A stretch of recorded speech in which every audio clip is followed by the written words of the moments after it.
అనగనగా ఒక ఊరిలో ఒక బాలుడు ఉండేవాడు. అతనికి తన తల్లి తప్ప ఎవరూ లేరు. తన తల్లి కీళ్ళనొప్పులతో బాధపడుతూ ఉండేది. తను ఎంత అనారోగ్యంతో ఉన్నా తన బిడ్డ కోసం ఎంతో కష్టపడి జీవనం కొనసాగించేది.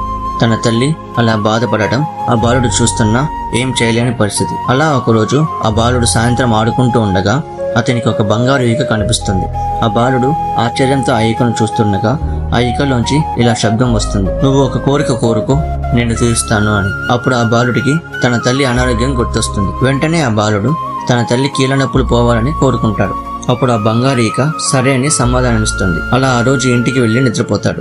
మరుసటి రోజు ఉదయం నిద్ర లేవగానే తన తల్లి ఎంతో ఆరోగ్యంగా కనిపిస్తుంది. తన కోరిక నెరవేరడంతో ఆ ఈకని పడేయబోతాడు. ఇంతలో ఆ ఈక మెరుస్తూ, నీ మంచితనానికి నీకు ఇంకో వరం ఇస్తాను, ఏం కావాలో కోరుకో అనడంతో ఈ వీడియో ముగుస్తుంది. ఒకవేళ అలాంటి ఈక మీకే ఏదైనా వరం ఇస్తే మీరేం కోరుకుంటారో కామెంట్ చేయండి. ఈ వీడియో మీకు నచ్చినట్లయితే లైక్ చేసి సబ్స్క్రైబ్ చేయండి. మీ ఫ్రెండ్స్ కి షేర్ చేయండి. Thank you.